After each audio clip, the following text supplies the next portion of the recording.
వక్ఫ్ సవరణ చట్టం అమలుపై దాఖలైన పిటిషన్లపై సుప్రీంకోర్టు కీలక ఆదేశాలు జారీ చేసింది. వక్ఫ్ చట్టంపై పూర్తిగా స్టే విధించేందుకు సుప్రీంకోర్టు నిరాకరించింది.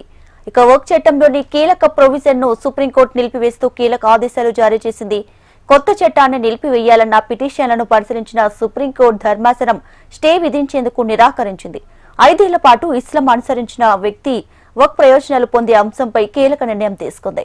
వక్ఫ్ బోర్డు నిబంధనలు రూపొందించే వరకు 5 ఏళ్ల నిబంధన అమలు చేయవద్దని సుప్రీంకోర్టు నిలువరించింది. వక్ఫ్ బోర్డులో 3 లేదా 4 సభ్యులు ముస్లిమేతరులు ఉండాలని సుప్రీంకోర్టు ధర్మాసనం అభిప్రాయాన్ని వ్యక్తం చేసింది.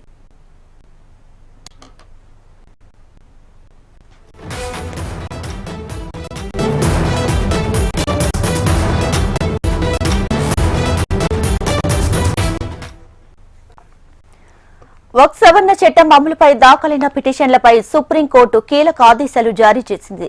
వక్ఫ్ చట్టంపై పూర్తిగా స్టే విధించేందుకు సుప్రీంకోర్టు నిరాకరించింది. వక్ఫ్ చట్టంలోని కీలక ప్రొవిజన్ ను సుప్రీంకోర్టు నిలిపివేస్తూ కీలక ఆదేశాలు జారీ చేసింది. కొత్త చట్టాన్ని నిలిపివేయాలన్న పిటిషన్లను పరిశీలించిన సుప్రీంకోర్టు ధర్మాసనం స్టే విధించేందుకు నిరాకరించింది. 5 ఏళ్ల పాటు ఇస్లాం అనుసరించిన వ్యక్తి వక్ఫ్ ప్రయోజనాలు పొందే అంశంపై కీలక నిర్ణయం తీసుకుంది.